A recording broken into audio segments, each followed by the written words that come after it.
একটু অন্যরকম কিছু খেতে চাইলে তৈরি করে নিতে পারেন সম্পূর্ণ নিরামিষ এই শাহি মাখানা কারি। লুচি, রুটি, পরোটা, নান এসবের সঙ্গে খেতে অপূর্ব লাগে। নমস্কার, আমি হৈমন্তী আর আপনারা দেখছেন হৈমন্তীর হেসেল।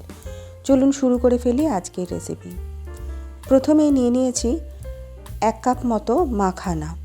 এই মাখানাটাকে প্রথমেই একটু ড্রাই রোস্ট করে নেব। মাখানা যেহেতু ভীষণই নরম একটা জিনিস, একটু ড্রাই রোস্ট করে মুচমুচে করে নিলে এর স্বাদটা কিন্তু অনেক গুণ বেড়ে যায়। আপনারা যখনই কোনো কিছুতে মাখানা ইউজ করবেন তখন অবশ্যই এটাকে একটু ড্রাই রোস্ট করে নেবেন। মিনিট 3 মতো মাখানাটাকে ভেজে নিলে দেখুন এরকম কুড়মুড়ে হয়ে যাবে, তখন নামিয়ে নিতে হবে।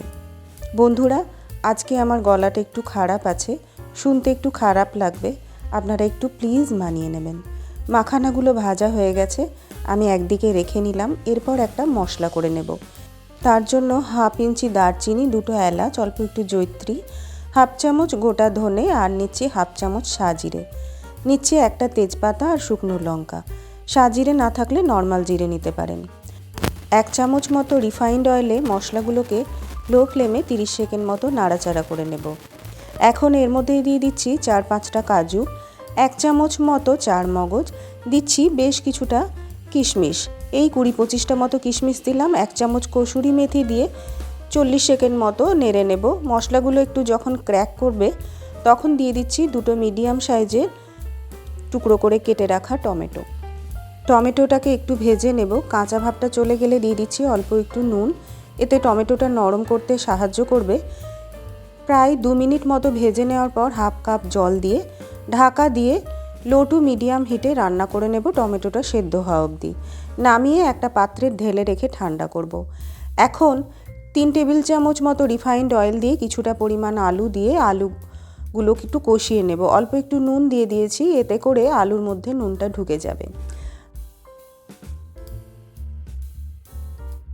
গ্যাসের ফ্লেমটা মিডিয়ামে রেখে আলুটা এদিকে কষানো হতে থাক। অন্যদিকে ঠান্ডা হয়ে যাওয়া মশলাটা একটা গ্রাইন্ডিং জারে দিয়ে একটা মিহি পেস্ট বানিয়ে নিতে হবে। পেস্টটা বানানো হয়ে গেছে। এখন একটা স্ট্রেনারে দিয়ে যে ছিবড়ে অংশগুলো থাকে সেগুলোকে ছেঁকে নেব। এগুলো মুখে পড়লে খেতে ভালো লাগবে না, আর রেসিপিটার টেক্সচারটা স্মুথও আসবে না। অন্যদিকে আলুটা কষানো হয়ে গেছে, আমি একটা পাত্রে তুলে নিচ্ছি। ওই তেলেই বেটে রাখা মশলাটা দিয়ে একটুখানি কষিয়ে নেব। এখনও গ্যাসের ফ্লেমটা মিডিয়াম টু হাইতে আছে। দিয়ে দিলাম 1 চামচ মতো কাশ্মীরি লঙ্কার গুঁড়ো আর 1/4 চামচ হলুদের গুঁড়ো। যদি রেড চিলি পাউডার ইউজ করতে চান তাহলে এই পর্যায়ে দিতে পারেন। 1/2 কাপ মতো ফ্রেশ মটরশুঁটি দিয়ে দিলাম আর দিচ্ছি ভেজে রাখা আলুটা।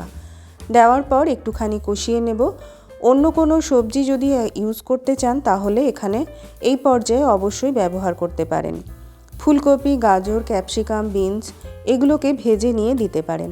ঢাকা দিয়ে গ্যাসের ফ্লেমটা লোতে রেখে রান্না করে নিলাম আলু আর মটরশুঁটিটা সেদ্ধ হওয়া অবধি। দেখুন এখনই দেখতে কতটা সুন্দর হয়েছে। সেদ্ধ হয়ে যাওয়ার পর এই পর্যায়ে দিয়ে দিচ্ছি 1 কাপ মতো গরম দুধ। যদি গরুর দুধ না থাকে সেক্ষেত্রে মিল্ক পাউডার জলে গুলে ব্যবহার করতে পারেন।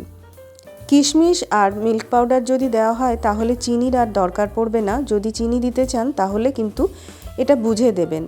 মাখানাটা দিয়ে দিলাম আর স্বাদ মতো নুন দিয়ে দিলাম। আমি কিন্তু এই রান্নাতে চিনি দেব না, অনেকটা পরিমাণ কিশমিশ দেওয়া হয়েছে, রান্নাটা কিন্তু এমনিতেই একটু মিষ্টি হবে। বন্ধুরা, মাখানা দিয়ে অনেক সুস্বাদু আর স্বাস্থ্যকর রেসিপি তৈরি করা যায়। যদি আপনারা ইন্টারেস্টেড থাকেন তাহলে আমাকে কমেন্ট বক্সে অবশ্যই জানাতে পারেন।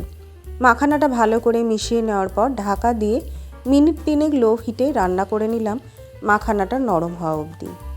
মাখানাটা নরম হয়ে গেছে, এখন ছড়িয়ে দিচ্ছি বেশ কিছুটা পরিমাণ ধনেপাতা। গ্যাসের ফ্লেমটা বন্ধ করে দিয়ে ঢাকা দিয়ে কিছুক্ষণ স্ট্যান্ডিং টাইমে রেখে দেব। লুচি, রুটি, পরোটা, নানের সঙ্গে এই নিরামিষ রেসিপিটা খেতে কিন্তু অপূর্ব লাগে। নিরামিষ দিনে যখন কি করব ভেবে পান না তখন এই রেসিপিটা একবার বাড়িতে ট্রাই করে কেমন হলো আমাকে কমেন্টে জানাতে ভুলবেন না। ভালো লাগলে অবশ্যই একটা লাইক আর শেয়ার করার অনুরোধ করব, আর নতুন বন্ধুদের অনুরোধ করব চ্যানেলটিকে সাবস্ক্রাইব করে পাশে থাকার। দেখা হবে নতুন আরও একটি পর্বে। ভালো থাকবেন, সুস্থ থাকবেন। ধন্যবাদ।